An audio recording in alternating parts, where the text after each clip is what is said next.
I have been seeing the discussions about NFTs really ramping up on social media and around the internets. But I can't help but realize and notice that a lot of it is really just discussing arts and collectibles. And let's just be honest, most people don't give a fuck about that, right? Let's think bigger. What if Amazon just stayed as an online book retailer, okay? Y'all don't even read. So if you want to know what is an NFT, how can we use it, how can you make money off of it, and everything that's going on in the NFT space, you'll definitely want to watch this video to the end. Stick around for all that and more. It's Crystal with the Cash Compass. Ho, ho, ho. There is a lot of things going on lately with things like blockchain, Web 3.0, NFTs, DAO, blah, blah, blah, blah, blah. I'm going to get into all of those things in my new money series, so you're definitely going to want to subscribe. But today's topic is NFTs. NFTs have the following 5 characteristics. They are non-fungible, hence the name non-fungible tokens. They are transferable. They are indivisible. They are fraud-proof, and they are programmable. Let's get into each one of those. So NFT, as I just mentioned, stands for non-fungible token. What is fungible? Fungible simply means that it can be duplicated. Nobody necessarily cares, right? If I gave you a dollar bill, you wouldn't care if it was the very first dollar bill ever created or the $77 bill. They're all worth the same. It's really, it doesn't really matter, right? Some hardcore feminists might say that men are fungible, right? Because y'all are all the same. Nothing. So non-fungible means it's unique. It's a one of one, okay? There ain't no other, okay? We are the only. Indivisible.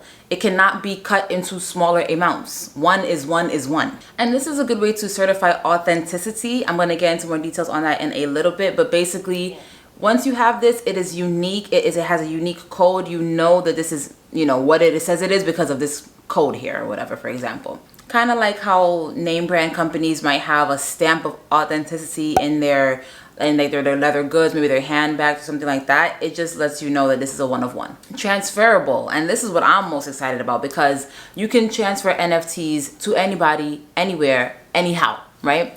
This is what I really believe the piece that makes things revolutionary for NFTs, because a lot of things that we do right now, like go to concerts or go to movies or buy airline tickets, this can revolutionize the way we handle those things from both the person who's actually buying the tickets and people who are selling the tickets. So I think it's gonna be really great. The other thing that I think is awesome is it's programmable, okay? So that means they have smart contracts, and I don't want to get into the deep details of anything in this video. This is kind of like an overview, but smart contracts allows you to really control the NFT and how it's going to move through the internet. Lastly, it says it's fraud proof. I don't believe anything in this world is fraud proof, but allegedly, as it stands right now, they claim that you cannot make a fraud NFT because of these unique codes that they have. Okay, so what can you do with it, right? Because like I said, you see everybody talking about like, oh, look at my art. I just see a whole bunch of like weird things from like cats to unidentifiable cartoon characters, right? Like that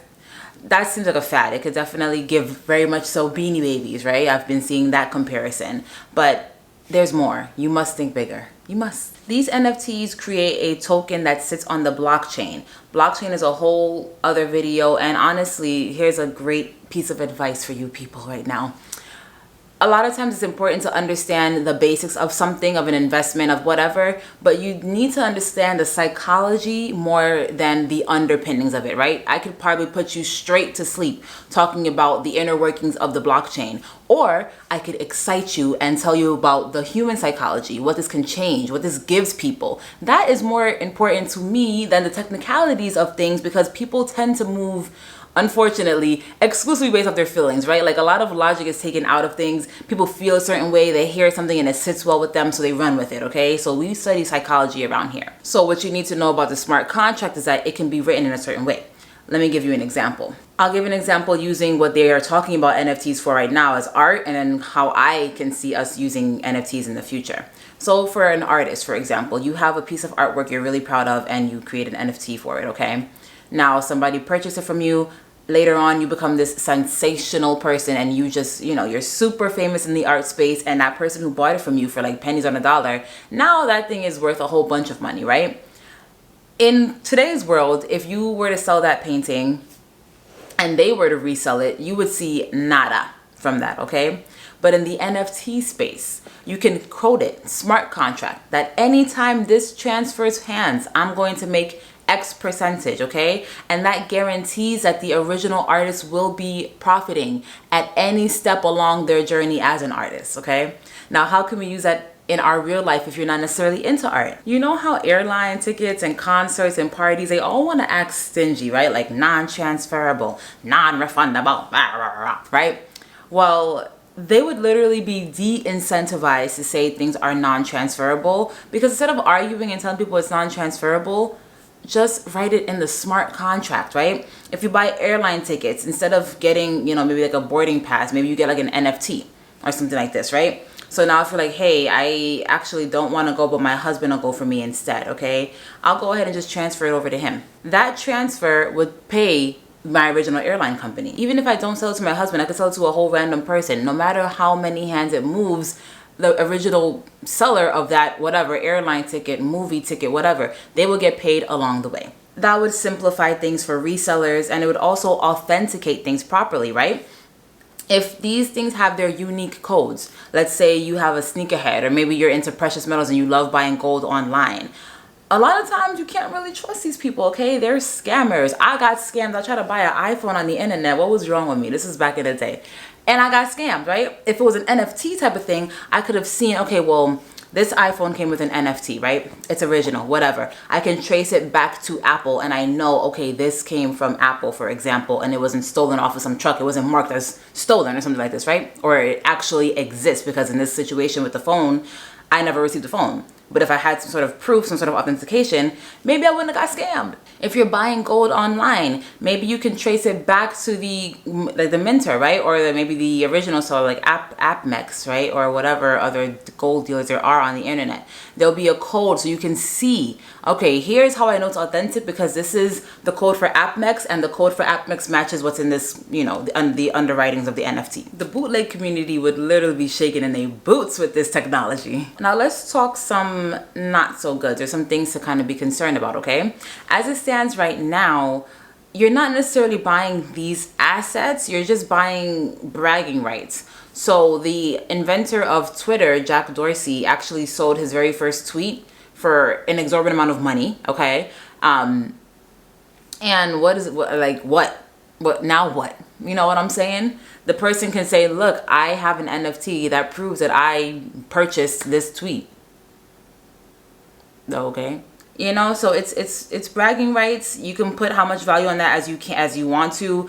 If I told you maybe this time, I don't know, 15 years ago or 2 decades ago, that people would be doing all types of weird things so they can get little hearts on the internet, you know, extra likes and stuff, you probably thought I was crazy. But you see people literally almost killing themselves, or actually killing themselves, for the gram. So it might sound crazy right now. Bragging rights might not sound like a big deal, but people will do whatever it takes for them hearts, for that blue check, you know, for these internet online realities, okay? So let's not discount it, okay? People really are into these kind of weird things. And we are still at its infancy. It's kind of like me telling you about Bitcoin like 10 years ago. People would have been like, whatever, I have no clue what you're talking about. I'm not interested, okay? So with that comes a lot of volatility. It is not liquid right now because it doesn't have as much of a buzz. Once it gets on mainstream media, it's over with, okay? But right now, there's not that much of a buzz. Only people who are really forward thinking and interested are really gung-ho and excited about it, but everybody hasn't caught on yet. Another problem is that NFTs, as it stands right now, are on the Ethereum blockchain, which uses a crazy amount of energy and is very, very expensive. Ethereum literally uses more electricity than whole entire countries, okay? Like that's big. Also, because we're kind of still in its infancy, it's hard to tell if it's really going to be the next big thing or it's just a hype right now. Plenty of the projects that are out right now will probably fail, maybe over 90% right now, because they are so new, because it might require a lot of funding. Like I said, it's pretty expensive. So you might invest in something right now just to find out that it's completely useless later. So you must do your due diligence. CryptoPunks is one of the NFT, I guess, leaders. You could definitely check them out and see how you can invest. If you want to buy some of their art and maybe flip it for a profit later on as things gain more popularity, this is something that Gary Vee actually suggested would be a 30-year type project. They have already sold NFTs for millions and millions of dollars, so they have gained a lot of traction. Now, are they selling these NFTs for millions of dollars because they're actually an investment, or are they laundering money? We'll never know. There are multiple ways to buy NFTs. OpenSea.io seems to me to be the most user-friendly and easiest way to do it. You could also sell your own NFTs on there if you want to. Overall, I think it does have a great potential to revolutionize how we do things, but we have to actually market it as such. Because it's being marketed as arts, collectibles. I feel like we're really losing a bit of the vision, okay? So let's think outside of the box. What are ways that we could use NFTs that would really secure our transactions, that would facilitate the way we do things online, and that would revolutionize the space? You let me know if you have any ideas, and if you're still going to be hanging out on YouTube, don't stop at this video. Go ahead and check me out. Until next time, keep your money up.